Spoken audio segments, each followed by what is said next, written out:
All right, Benchmade Day.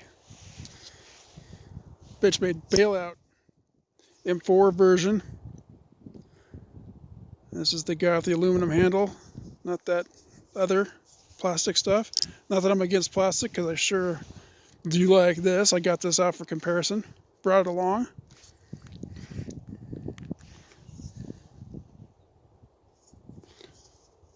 But if whoever watches has never seen one of these in person or owns one, it's a good one. So it's a M4 blade, 9/100 of an inch thick, pretty thin, pretty slicey. Tonneau, which is kind of nice. I enjoy that.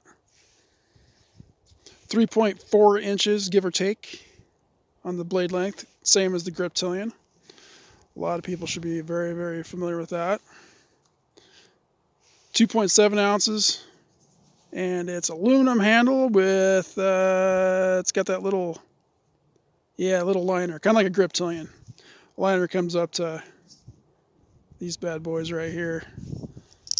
Very solid. I mean, I kind of wish they do save a lot of weight. Excuse me. They do save a lot of weight with putting those short little liners in there. But I mean, it's adequate, especially being that it's got a good, very rigid aluminum frame body, basically. And this is put together the same way. Never had any issues. I've had a couple of these. Never had any issues with these. Very strong. You know, the pivot and the axis lock, everything is lined in both knives. Same idea. So 2.7 ounces. That one, I believe, is 3.3 or 3.4, I believe, ounces. I could be incorrect on that, but it's light too. But this thing is like popcorn air light. Especially considering that I normally carry this. I think there's like something like 5.8 ounces. And not that I don't care about that. Just perfect size, and shares a lot of kind of characteristics with that. Not just that it's a metal handle. This one's kind of got that palm swell as well, and it's kind of flared at the ends. Kind of like a finger choil, kind of a thumb ramp, I guess you could say. Not that you can't choke up on these things. I mean, generally you can get up like that. Handle length, I don't know if that's 3.4 inches. It's probably 4.5, something like that, inches long. I mean, it fits in the pocket really nicely. It's really lightweight, and it's like, what is that? 0.3 of an inch wide. The handle width, I think. And then I know for sure, I just looked these up, but I can't remember all the numbers. So you can double check me. 6,300s on this. But the big difference between the two, I mean, that one's going to run you, I think online it's over $200, I think. And these are like 110, give or take. This one's D2. Now they're all S30V. I think I originally got this one at Cabela's, and I kind of threw a Cabela's blade onto my old orange handle. So, because I trashed the handle that was on the Cabela's one. I ended up sending it in, got a new blade, and I just took the blade, put in this because the handle was pretty smashed up. But, so M4, it's been awesome. I have touched it up on my sharp maker, and I've cut a bit of rope with it, done a lot of wood carving with it. And I mean, and also, like, I wore this for, my fire season went late into January, but I had this with me, from like October, I think, mid-October through, this kind of got rotated a little bit with my Contigo, but it got carried quite a bit. And I mean, I haven't seen any rust on this at all. Definitely not on the part that's coated. It's got that coating on there. I can't remember. It was a gray Cerakote.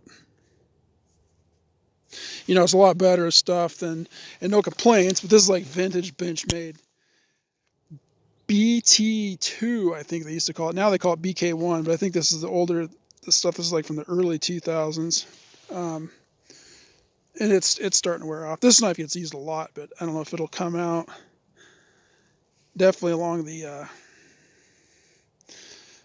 shoulders here of that top of the blade, the flat part, and then it's starting to wear off everywhere else. The last one I had, I mean, from cutting all the rope that I cut, like, you know, he had no coating along here, kind of like all this was like gone and whatnot. But anyway, good coating they're putting on these.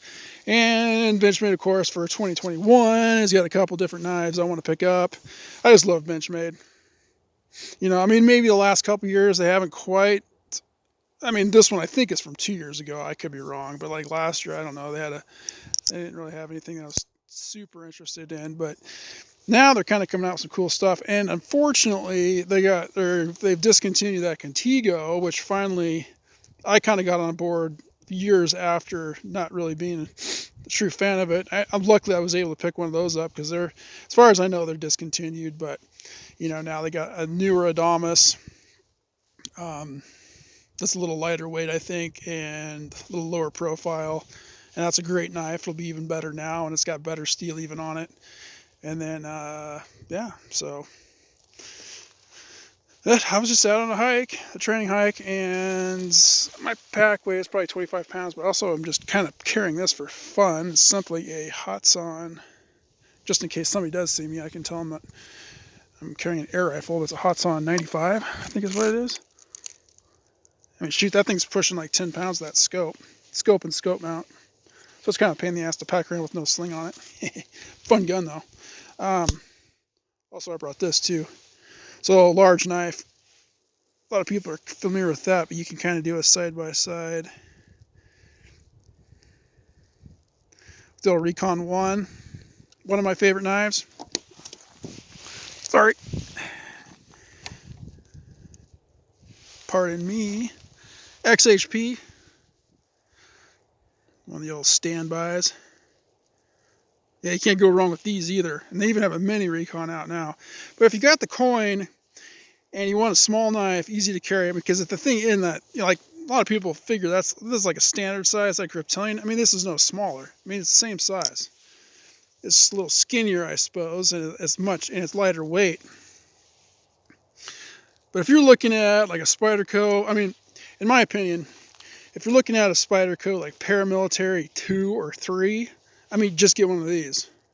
They're lighter weight, take up way less space in your pocket. None of that unnecessary bullshit with that fucking spider hole thing on it. I mean, no offense.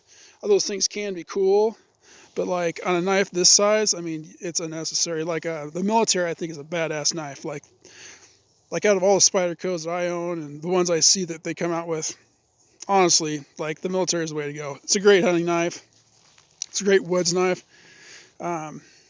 You know, I don't think that liner lock that's on them is as good as an Axis lock by any means, as far as wear, tear, and then heavy use goes. But for a liner lock, it's probably like one of the best liner locks on the market. At least one of the best ones I've seen.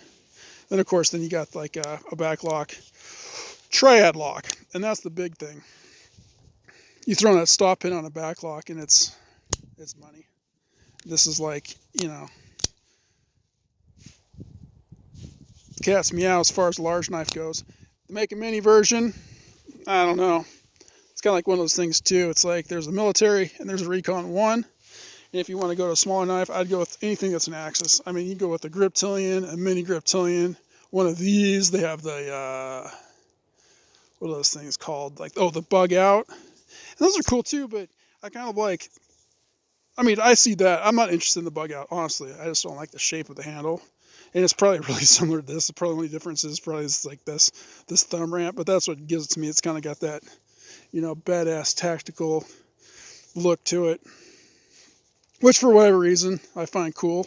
So yeah, that's all I got. Just out for a hike, figure out stop. I've wanted to do a video on this. Yeah, I might do a follow-up at some point, but man, Benchmade is just knocking out of the park. You know, I've always really liked, I mean, I like D2, I like XHP, I like 154 CM a lot. You know, so it's like any one of these steels are awesome. And like everything that Benchmade makes, people got a real hard on against Benchmade, but that's, you know, everybody's got their preferences. And mine just happens to be Benchmade. I think like all around, like every category of just be it design, being it materials used, whatnot. These are definitely my preference, and usually 9 times I'd say 9 years out of 10. Not that I can really go back that far, but I would think that Benchmade, there's something in Benchmade's line that I want, and like I can look at the other brands, and there's nothing like right now. The new cold steels, man, nothing really. At least not that I could afford. Some of those Demco knives are cool, but I just don't want to pay that much money for one of his, which are awesome. Though if I had one, I'd definitely promote it with a video or whatnot. But not this is a promotion by any means. I mean, I get very few views, and I totally understand that. But I don't want to get off pace here. But anyway, great knife. These things are tough, lightweight. I think more than adequate for what you need. There's going to be times, though, if you got like a big box you got to break down. Like I got two new mountain bikes this year, and I ended up with two big ass boxes that got shipped in, and I had to break those boxes down, and I kind of put it off. But then when I went to it, I sliced them up pretty good, and I used this for all of it except for one. Like I had one remainder of one box that I used my Spyderco Enduro on. Sorry about what I said about Spyderco previously. There's the military and the Enduro. That's a great knife too, but I used that on half of a box, with the rest with this, and great knife. But then, and I'm not saying there's any problems with it, but honestly, like towards the end, cutting really thick corrugated shipping crate style cardboard with this, the thing never got dull. I mean, let's be honest, like that XHP held up great. It was my hand that didn't hold up towards the end. I mean, not that it didn't hold up, it held up, but you definitely start to feel it. Okay, because like if you got like a big old tree, not a huge tree, but like, like there's a juniper right here, like that size, and you're going to strip that thing down. It'd actually be much easier with this than a box, I think, because you're going to have some torque and stop. On a box, it's pushing all the way through, cut after cut after cut. I don't know. So that's where handle comes in it, and this is a perfect, I mean, I got no complaints about this, but if this thing starts to kind of cramp your hand up a little bit, you can imagine, point being, what I'm getting at, and I dropped grip again, no pun intended, poor grip. Yeah, you can imagine something that thin. So, I mean, I'm not saying it's a perfect all-around, everyday, does everything knife, okay? But if you're not going to be doing things like that, it's a great knife to have with you every day. All right, hope that made sense, and it wasn't too windy. You enjoy the rest of your day and the weekend.